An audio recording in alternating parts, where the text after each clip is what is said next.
Well, Alfredo Baron, he was a very smart individual. He was from Colombia. He was here because he couldn't live in his country in Colombia, and that's why he came here. And when he came here, he was doing a lot of good. He was a good on the computer. He was really good at that. But he had a hernia, and he decided to have it operated here in Mexico against everybody that's here, including myself, because I have a hernia.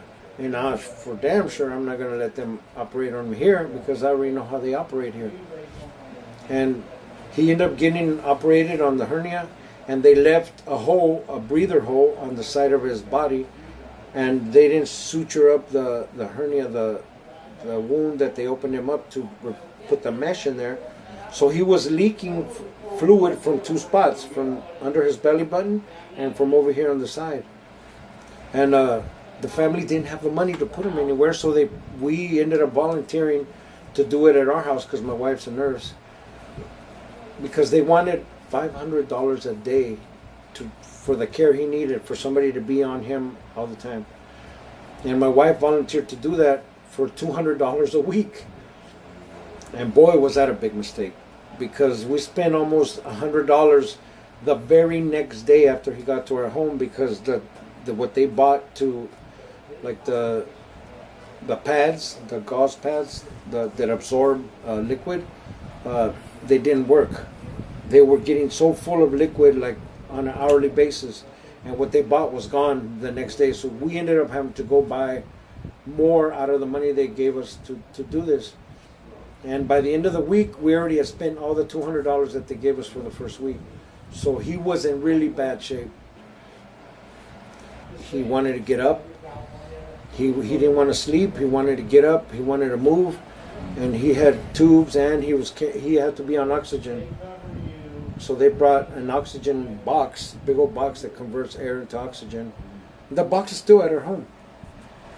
But they brought that for him because he couldn't, I think they messed up his lung or something. They perforated his lung when they went in to fix the hernia.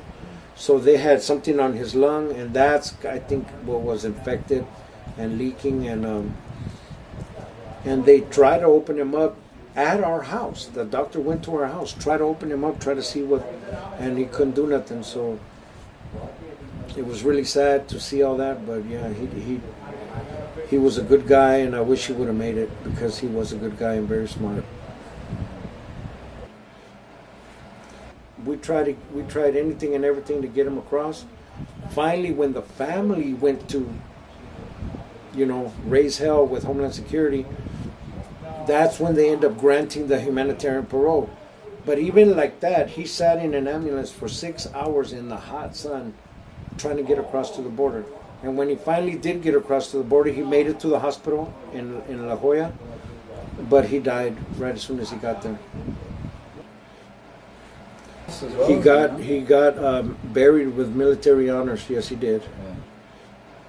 Well, Enrique Salas was a Marine, and he came over from the bunker because they wouldn't help him with his benefits, or they couldn't, or they wouldn't, either or. And he came over, and we got to know him. He was the only way I can explain it is a big old teddy bear, because he was a nice guy. He was a heavy-set guy, but he was just a nice guy, hard-working, and he loved his kids, loved his family, and he wasn't really supposed to be deported, because he came to Mexico, and on his way back into the United States from Mexico, they discovered that he had something outstanding on his record that wasn't taken care of. For administrative purposes, he was supposed to take care of that, not because it was a felony or anything, and he ended up signing the deportation because he didn't want to stay in there. He wanted to be working and be moving. He was a mover and a shaker. He wasn't somebody that sat idly by and watched the world go by. So we got to know him real good. He was here when Judge Cruz Reynoso came. Judge Cruz Reynoso helps out the UC Davis Law School. So he's the first ever Hispanic or Latino Supreme Court Justice in the state of California. And when he came, he took really good to Enrique Salas because of the way Enrique Salas was so gentle and so knowledgeable about everything that happened to him with his military service and his service-connected disabilities, his PTSD. So they formed a good bond, and we were hoping that Judge Cruz Reynoso would come back again before anything like this happened. He got a job where they fill those big old tanks, acetylene and oxygen and all that to cut and to do all that. He got a job there. Because he was an American, I say he's an American because he was raised over there, he actually moved up the ranks because this was an American company. So he moved up in the ranks up till he was the manager of the whole plant, like in 6 months. So he had his own company car, a company truck, and he hardly ever hauled the tanks. But that one day he was hauling the tanks, somebody cut him off. That's what we heard. Somebody cut him off, and he went into the river right there, and all the tanks smashed the cab where he was in, and he never woke up. So they took him to the hospital. He was in I guess a coma, and he never woke up. So they tried to operate him because his ribs had went into his lungs. So they took the ribs out and patched the ribs, I guess, whatever they do. The lung, they patched his lungs, but he died on the operating table for 10 minutes. His heart stopped beating for 10 minutes, and that ended up rendering him brain dead. And then when he died on the operating table, then it was urgent to take him to get his humanitarian parole.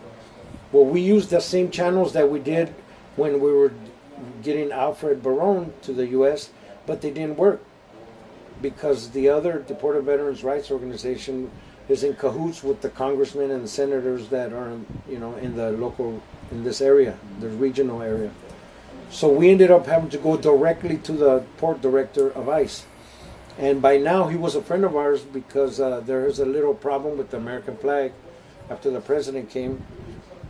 And we built up a rapport with him. He's a really nice guy. He has a job to do. We understand. It's not his fault that his boss, the president of the United States, is an asshole.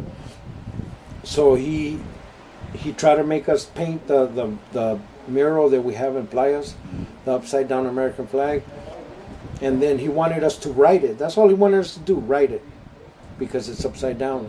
But when we told him we didn't own it, we told him who owned it, and then we fully cooperated with him and anybody else because we received 2 phone calls.